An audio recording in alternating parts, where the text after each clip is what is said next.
end of the Berlin Film Festival, so goes the European film market. One of the bigger deals to come out of the fest, or the market I should say, is a Netflix deal that bought a prepackaged, I think film that was going into pre-production project called The Good Nurse. And that's what...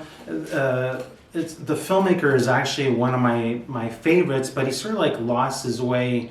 Perhaps we can look at his trajectory before delving into why this project.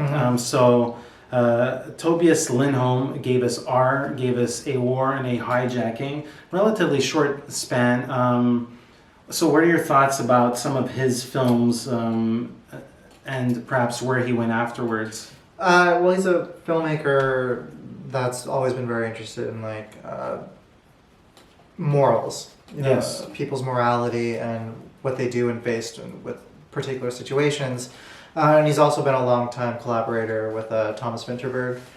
So, I mean, his directorial work has always been very strong, very interesting. It has been quite a few years since his last feature.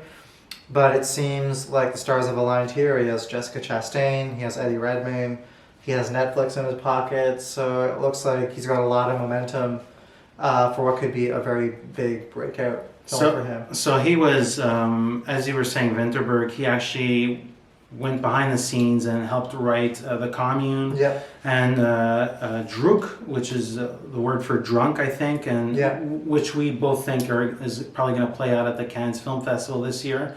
But yeah, he sort of like went behind the scenes, went into a more writing, a screenwriter role, and I think he's always bounced a little bit back and forth. I have the sense that he sort of like shepherded his directorial stuff carefully, while the screenwriting sort of helps, keeps the lights on a bit. But either way, like his work in both fields is always very compelling. So let's delve into the actual project, The Good Nurse.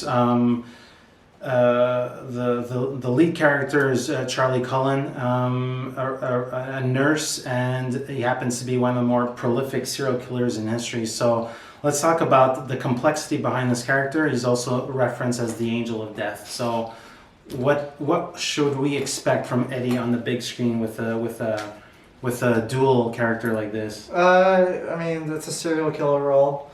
It's something that's all actors seem to relish playing. It's always a lot of fun.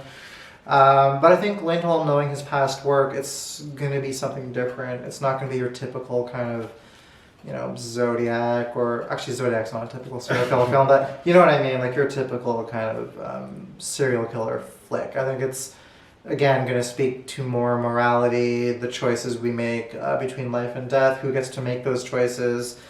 At least that's my surmise. A more complex psychological portrait. Exactly. What do we know about, this took place back in, I have no idea what year, but this is like retro a bit. So I'll give him a period setting to play with, I suppose. But I think his interest is always still in character, and that's where the strength of the film will be, I think. 300 patients over 16 years spread across 9 hospitals in New Jersey and Pennsylvania. So he'll be fitted in the outskirts or the suburbs of some U.S. cities there. So it'll be a nice divergence. Hey, this is Eric from IndieSponge. Check us out every Friday.